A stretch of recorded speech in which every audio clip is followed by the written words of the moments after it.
स्वागत है आप सभी का एक बार फिर से हमारे चैनल भक्ति रमन पर। आषाढ़ कृष्ण एकादशी व्रत कथा। धर्मराज युधिष्ठिर बोले, हे जनार्दन, अब कृपा करके आषाढ़ मास के कृष्ण पक्ष की एकादशी की कथा वर्णन कीजिए। इस एकादशी का क्या नाम है तथा क्या महात्म्य है, सो सब कृपा करके कहिए। श्री कृष्ण भगवान बोले, हे राजन, आषाढ़ कृष्णा एकादशी का नाम योगिनी है। इसके व्रत से समस्त पाप नष्ट हो जाते हैं। यह एकादशी इस लोक में सुख तथा परलोक में मुक्ति देने वाली है। इसकी तीनों लोकों में प्रसिद्धि है। अब मैं पुराणों में कही गई एक कथा कहता हूँ, सो ध्यान पूर्वक सुनो। अलकापुरी नामक नगरी में कुबेर नाम का एक राजा राज्य करता था। वह नित्य प्रति शिव की पूजा किया करता था। हेम नाम का एक माली पूजन के लिए उसके यहाँ नित्य फूल लाया करता था। उस माली की विशालाक्षी नाम की एक अत्यंत सुंदर स्त्री थी। एक दिन वह मानसरोवर से पुष्प तो ले आया, परंतु कामासक्त होने के कारण वह अपनी स्त्री से हास्य विनोद तथा रमन करने में लग गया। जब दोपहर तक माली पुष्प लेकर राजा के पास नहीं पहुंचा, तब उसने सेवकों को आज्ञा दी कि तुम लोग जाकर हेम माली के न आने का कारण ज्ञात करो, क्योंकि वह अभी तक पुष्प नहीं लाया है। सेवकों ने पता लगाकर राजा को आकर सूचना दी कि महाराज, वह पापी अति कामी है, अपनी स्त्री से हास्य विनोद तथा रमन करने में लगा है। यह सुनकर कुबेर ने क्रोधित होकर माली को बुलाकर लाने की आज्ञा दी। माली भय से कांपता हुआ राजा के सामने उपस्थित हुआ। उसे देखकर क्रोध के मारे राजा के नेत्र लाल हो गए और फिर कहने लगा, अरे पापी, नीच, कामी, तूने मेरे परम पूजनीय ईश्वरों के भी ईश्वर श्री शिव जी महाराज का अनादर किया है। इसलिए मैं तुमको शाप देता हूँ कि तू स्त्री का वियोग सहेगा और मृत्युलोक में जाकर कोढ़ी होगा। कुबेर के शाप के कारण वह माली स्वर्ग से पृथ्वी पर जा गिरा और उसी क्षण कोढ़ी हो गया।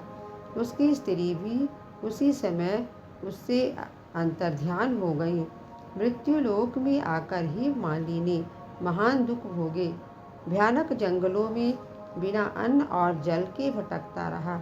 रात्रि को निद्रा भी नहीं आती थी, परंतु शिव जी की पूजा के प्रभाव से उसको पिछले जन्म की स्मृति का ज्ञान अवश्य रहा। घूमते घूमते एक दिन वह मार्कंडेय ऋषि के आश्रम में जा पहुंचा। मार्कंडेय ऋषि अत्यंत वृद्ध थे और उनका आश्रम ब्रह्मा की सभा के समान लगता था। हे माली वहां जाकर उनके चरणों में गिर पड़ा। उसको देखकर मार्कंडेय ऋषि बोले कि तूने कौन से ऐसे कर्म किए हैं जिससे तू कोढ़ी हुआ और महान दुख भोग रहा है। इस पर हे माली बोला, हे मुनि, कुबेर का सेवक हूँ।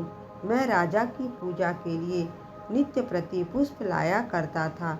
एक दिन अपनी स्त्री के साथ विहार करते करते देर हो गई और दोपहर तक पुष्प लेकर न पहुँचा, तो उन्होंने मुझे शाप दिया कि तू अपनी स्त्री का वियोग सहते हुए मृत्युलोक में जाकर कोढ़ी बन तथा दुख भोग। इससे मैं कोढ़ी हो गया हूँ और महान दुख भोग रहा हूँ। अतः आप कोई ऐसा उपाय बतलाइए जिससे मेरी मुक्ति हो।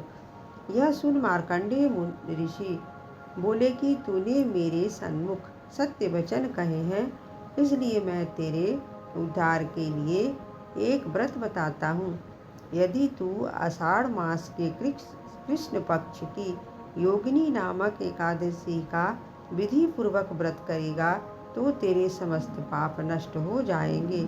इस पर हे माली बहुत प्रसन्न हुआ और मुनि के वचनों के अनुसार योगिनी एकादशी का विधि पूर्वक व्रत किया, जिसके प्रभाव से वह फिर अपने पुराने रूप में आ गया और अपनी स्त्री के साथ विहार करने लगा।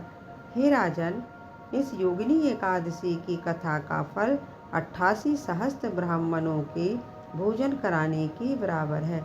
इसके व्रत से समस्त पाप दूर होकर अंत में स्वर्ग की प्राप्ति होती है। व्रत ना करने वालों को भी एकादशी की कथा सुननी चाहिए। जय श्री कृष्ण।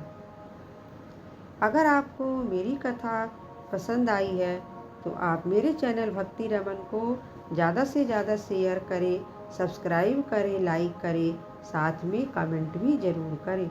जय श्री कृष्ण। राधे राधे।